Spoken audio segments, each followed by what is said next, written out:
मित्रांनो नमस्कार. मी आहे अतुल नगरकर आणि आज आपण इथे 7 एप्रिल 2024 सेटची जी एक्झाम झाली होती त्याचा paper number 2 library and information science या विषयाचा हा पेपर, त्यातला सेट बी यातील 38 प्रश्नांची चर्चा अगोदर आपण केलेली आहे. आता आपण 39 ते 50 हे प्रश्न आपण पाहणार आहोत. प्रश्न 39 ते 50 या प्रश्नांची आपण आता चर्चा करणार आहोत. तर बघूयात. 39वा प्रश्न आहे, जोड्या लावा. यामध्ये यादी 1 आणि यादी 2 या दिलेल्या आहेत. तर याची जोडी यामध्ये लिस्ट 1मध्ये त्यांनी Google, Samsung, HTC, Sony list 1मधले पर्याय आहेत. लिस्ट 2मध्ये हाईव, PlayStation VR, gear VR, cardboard अशा जोड्या दिलेल्या आहेत. आता गूगल आणि कार्डबोर्ड यांचा संबंध आहे, त्यामुळं Google is equal to cardboard हे लक्षात ठेवायचं आहे. म्हणून एला काय होणार आहे? एला होणार आहे गूगल कार्डबोर्ड. त्यानंतर सॅमसंग जे आहे त्याची जोडी लागणार आहे गिअर VR. ही टेक्नॉलॉजी गिअर VR ही टेक्नॉलॉजी सॅमसंगशी संबंधित आहे. त्यानंतर HTC हाईव, HIVE हाईव याच्याशी जोडी लागेल. आणि सगळ्यात शेवटी D आहे सोनी, आणि सोनीला जोडी लागणार आहे प्लेस्टेशन VR. या सगळ्या मॉडर्न टेक्नॉलॉजीज आहेत ज्या ऑगमेंटेड रियालिटीमध्ये वापरल्या जातात, आणि ती टेक्नॉलॉजी कोणत्या संस्थेशी संबंधित आहे, कंपनीशी संबंधित आहे, याच्या जोड्या त्यांनी यामध्ये दिलेल्या आहेत.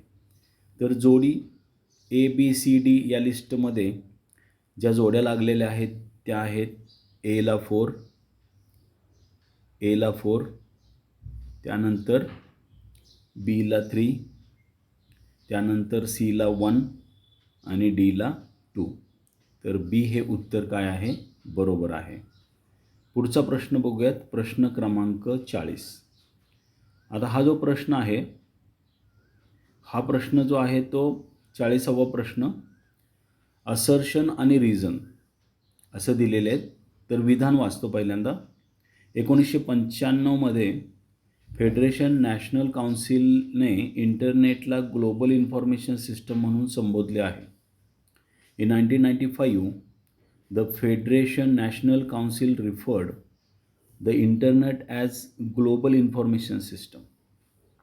तर हे वाक्य बरोबर आहे,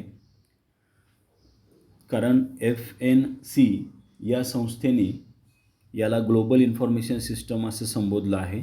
त्यामुळं हे पहिलं वाक्य तर बरोबर आहे. दुसरं वाक्य बघा. जगात प्रकाशित होणारी प्रत्येक मिनिटाची माहिती इंटरनेटवर उपलब्ध आहे. आता जगात प्रकाशित होणारी प्रत्येक मिनिटाची माहिती इंटरनेट उपलब्ध असेल का हो? माझ्या मते नसेल. कारण का, एखाद्याची माहिती जनरेट होईल आणि ती जर इंटरनेटवर त्याने अपलोड नाही केली तर तुम्हाला ती उपलब्ध नाही होणार. त्या केसमध्ये दुसरं वाक्य मला चूक वाटतंय. तर आपलं उत्तर येणार आहे A is true but R is false. म्हणजेच काय? A is true but R is false, आणि C हे उत्तर आपलं असणार आहे. पुढचा प्रश्न बघूयात. 41वा प्रश्न. 41वा प्रश्न जो आहे तो आहे RDFद्वारे वापरलेल्या भाषेला काय म्हणतात? The language used by RDF is called. आणि त्याचं डायरेक्ट उत्तर आपण देणार आहे RDF XML हे उत्तर आहे. कारण RDFद्वारा जी भाषा वापरली जाते त्या भाषेला RDF XML असं म्हणतात. आता या ठिकाणी महत्त्वाचा एक कन्सेप्ट आहे RDF. तर RDFचा फुल फॉर्म आहे रिसोर्स डिस्क्रिप्शन फ्रेमवर्क. आणि त्याचं उत्तर आहे the language used by RDF is called RDF/XML. A is correct answer. पुढचा प्रश्न बघूयात, 42वा प्रश्न. काय आहे प्रश्न? QR कोडच्या कोपऱ्यांवर पोझिशन डिटेक्शन पॅटर्नची मांडणी केलेली असते. Position detection pattern are arranged at dash dash corners of QR code. 3 corners. ज्यावेळेस तुम्ही QR कोड बघता त्यावेळेस अशी रचना असते, इथे एक कॉर्नरला, इथं एक, असे जे पॅटर्न अरेंज केलेले असतात. इकडं डाव्या साईडला इथं मात्र पॅटर्न नसतो. तर असे 3 पॅटर्न त्यांनी अरेंज केलेले असतात, त्याला आपण पोझिशन डिटेक्शन पॅटर्न म्हणतो. त्यामुळं 3 हे उत्तर बरोबर आहे, म्हणून C is your answer. Answer काय असणार आहे? सी असणार आहे. पुढचा प्रश्न बघूयात आपण, 43वा प्रश्न आहे. आणि 43वा प्रश्नामध्ये काय म्हणतं बघा प्रश्न. AIचा कोणता प्रकार काल्पनिक असावा? AIचा कोणता प्रकार काल्पनिक असावा? Which type of AI is suppose to be hypothetical. म्हणजे AIचा कोणता प्रकार आहे जो हायपोथेटिकल आहे? मग पहिल्यांदा तर AI म्हणजे काय? Artificial intelligence. मग यामध्ये आर्टिफिशियल सुपर इंटेलिजन्स हे जे असते ते हायपोथेटिकल असतं. त्यामुळं सी हे उत्तर बरोबर आहे. आर्टिफिशियल सुपर इंटेलिजन्स, त्याला आपण ASI देखील म्हणतो. पुढचा प्रश्न बघूयात आपण, 44वा प्रश्न. प्रश्न काय बघा. इकॉन स्टॉर ही ना नफा डिजिटल संग्रहण सेवा टिंबटिंबद्वारे प्रदान केली जाते. इकॉन स्टॉर, आता बघा इकॉन स्टॉर जे आहे ना, ते माझ्या मते इकॉन म्हणजे इकॉनॉमिक्स आणि स्टोअर म्हणजे storage, is a non profit digital archiving service provided by. Econ store ही जी non profit digital archiving service दिली जाते, कोणामार्फत दिली जाते? याचं सरळ उत्तर देऊयात आपण. German National Library of Economics. German National Library of Economics. C हे उत्तर बरोबर आहे. उत्तर आहे सी. पुढचा प्रश्न बघूयात आपण. प्रश्न आहे 45वा. प्रश्न काय आहे बघा. टिंबटिंब आणि टिंबटिंब XML दस्तऐवजांच्या भागांकडे निर्देश करण्यासाठीच्या वाक्यरचना आहेत.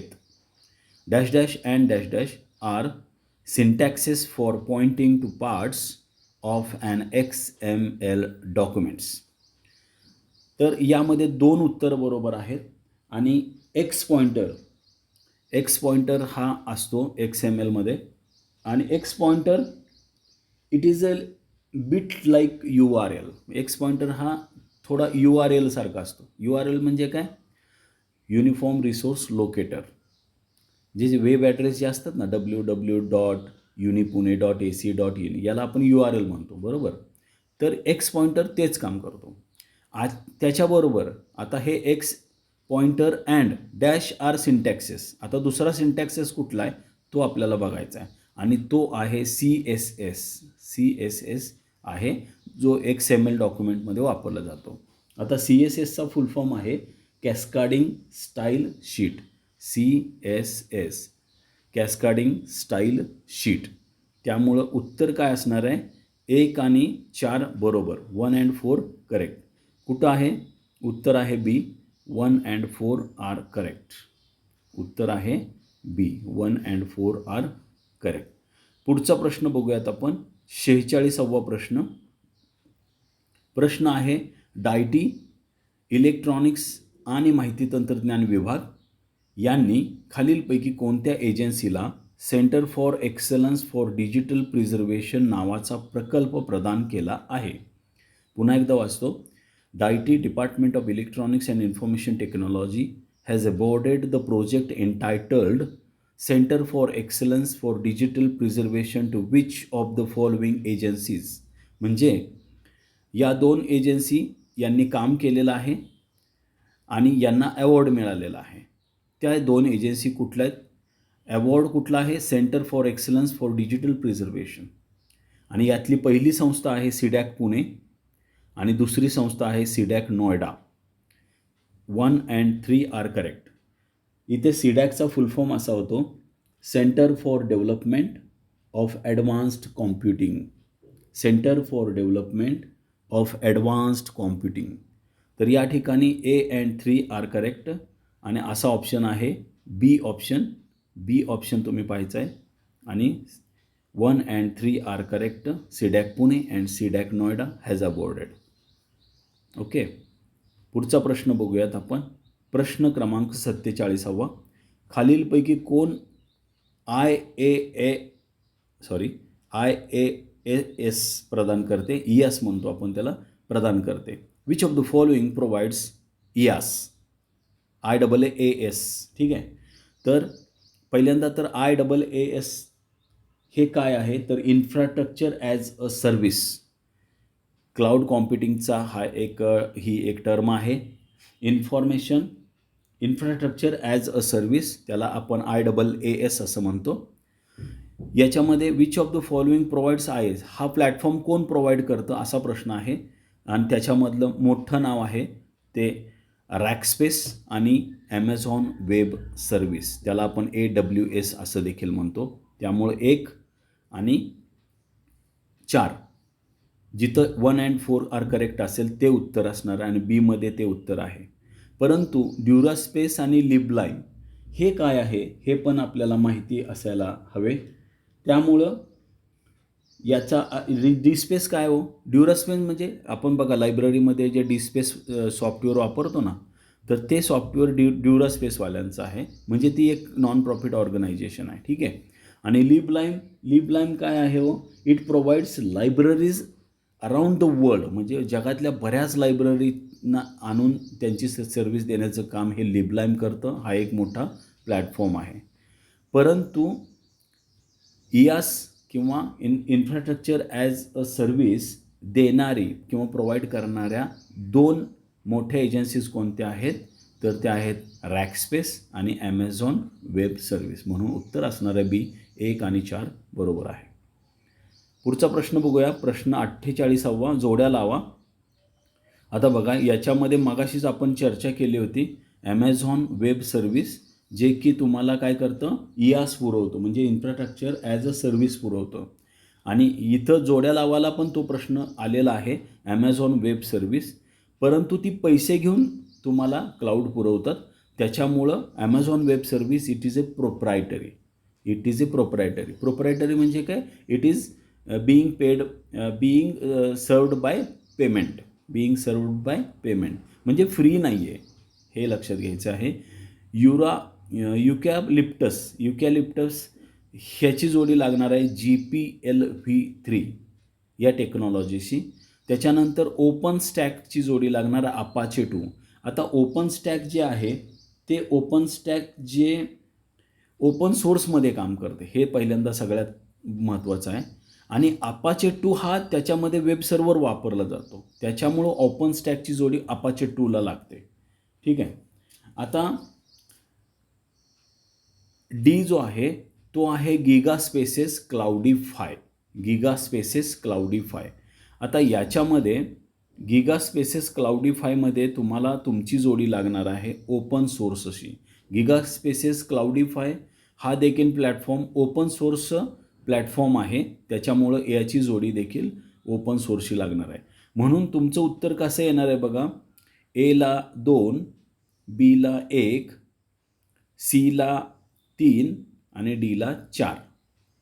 बघा आता एला 2, बीला 1, सीला 3 आणि डीला 4. तर सी उत्तर तुमचं जे आहे ते बरोबर आहे. या पद्धतीने आपण जोड्या लावल्या. पुढचा प्रश्न बघूयात आपण. प्रश्न सेकंड लास्ट क्वेश्चन आहे हा या व्हिडिओमधला. प्रश्न आहे, खालील डिजिटल ग्रंथालयांची त्यांच्या स्थापना वर्षानुसार रचना करा. खालील arrange the following digital libraries in the order in which they were established. आता हे ज्या पद्धतीने DKDL, Muktabodh, Nalanda digital library, NSDL हे सर्व त्यांनी वेगवेगळ्या प्रकारचे ऑप्शन्स दिलेले आहेत. आता याचे इयर ऑफ एस्टॅब्लिशमेंटमध्ये मी ज्यावेळेस त्याचा अभ्यास केला त्यावेळेस माझ्या असं लक्षात आलं की एक ॲडजस्टमेंट म्हणून मी हे उत्तर दिलेलं आहे, पण माझं उत्तर थोडं वेगळं आहे. माझं उत्तर कसं आहे बघा, माझं उत्तर आहे पहिल्यांदा तर माझ्या मते 4 नंबरचा येणार आहे NSDL. कारण NSDLची स्थापना केव्हा झाली होती? NSDLची स्थापना झाली होती 1996ला झाली होती, 1996. त्यामुळं याचा क्रम माझ्या मते 1 नंबरला येतो. त्याच्यानंतर म्हणजेच काय, माझा क्रम इथे लावतो मी 4 नंबरला यायला. त्याच्यानंतर 2 नंबरला माझा क्रम येतो, तो 2 नंबर मुक्तबोध येणार आहे. आणि 2 नंबर काय येणार आहे, तर 2 नंबर 1997 साली ते एस्टॅब्लिश झालेलं, 1997 साली, म्हणून माझा 2 नंबर येणार आहे. त्याच्यानंतर 3 नंबरला कुठला, म्हणजे इथला TKDLची स्थापना 2001 साली झाली, म्हणून माझ्या क्रमामध्ये तो 3 नंबरला येतो आहे. आणि नालंदा डिजिटल युनिव्हर्सिटी, आता नालंदा डिजिटल युनिव्हर्सिटी म्हटलं तर ती कुठं आहे हा पहिल्यांदा प्रश्न पडतो. तर NIT म्हणजे national institute of technology Calicut, केरलामध्ये नालंदा डिजिटल लायब्ररी नावाची एक डिजिटल लायब्ररी चालवली जाते. परंतु या NIT कॅलिकट जी आहे त्याची जी एस्टॅब्लिशमेंट इयरच 2002 आहे. म्हणजे विद्यापीठाची जी एस्टॅब्लिशमेंट इयर जर 2002 असेल तर मग सगळ्यात शेवटी कोण येणार आहे, तेच येणार आहे. म्हणून माझी जोडी इथं 3 नंबरला येणार आहे. तर माझा क्रम थोडा वेगळा लागलेला आहे. माझा क्रम कसा आहे, 4, 2, 1 आणि 3 असा माझा क्रम आहे. पण तो क्रम मला इथे कुठंच दिसत नाही आहे. त्यामुळं मी ॲडजस्टमेंट म्हणून 4, 2, 3 तरी लागते, म्हणून मी D ॲन्सर इथं करेक्ट दिलेलं आहे. बघूयात आपण फायनल ॲन्सर की जेव्हा येईल तेव्हा आपल्याला हे सगळं क्लिअर होणार आहे. पुढचा प्रश्न बघूया, शेवटचा प्रश्न या व्हिडिओमधला. आणि प्रश्न काय बघा, लिंक्ड डेटाचा अवलंब करताना ग्रंथालयासमोर आव्हाने आहेत. Libraries are facing challenges while adopting linked data. तर लिंक्ड डेटा अवलंब करताना ग्रंथालयासमोर आव्हाने आहेतच. आता दुसरं वाक्य कारण बघूया आपण. ग्रंथालय आतापर्यंत मार्कसारख्या प्रलय केंद्रित डेटा मॉडेलवर अवलंबून आहेत, डेटा केंद्रित मॉडेलवर अवलंबून नाहीत. Libraries so long have relied on document centric models such as mark. आता मार्कचा फुल फॉर्म काय, machine readable catalogue, and not on data centric model. आणि हे वाक्य बरोबर असणार आहे का हो? हे वाक्य बरोबर असणार आहे का? तर आपण बघूयात उत्तर. Both A and R are true. म्हणजेच काय, लिंक्ड डेटाचा अवलंब करताना ग्रंथालयासमोर आव्हाने आहेत बरोबर, म्हणजे पहिलं वाक्य बरोबर आहे. आता दुसरं वाक्य, आत्तापर्यंत मार्कवर अवलंबून आहेत आणि डेटा केंद्रित मॉडेलवर अवलंबून नाही आहेत. आत्तापर्यंत हा शब्द असल्यामुळं हे पण वाक्य बरोबर आहे. म्हणून both A and R are true and C is your answer. Okay. तर या ठिकाणी आपण 39 ते 50 प्रश्नांची चर्चा, सेट B होता हा, 7 एप्रिल 2024मध्ये सेटची एक्झाम जी झाली त्या परीक्षेचे पेपर 2 ग्रंथालय आणि माहितीशास्त्राचे प्रश्न आहेत. अजून 50 प्रश्न राहिलेले आहेत. वेळ मिळेल तसे आपण पुढचे प्रश्न 50 देखील घेणार आहोत. तर व्हिडिओ बघितल्याबद्दल खूप खूप धन्यवाद.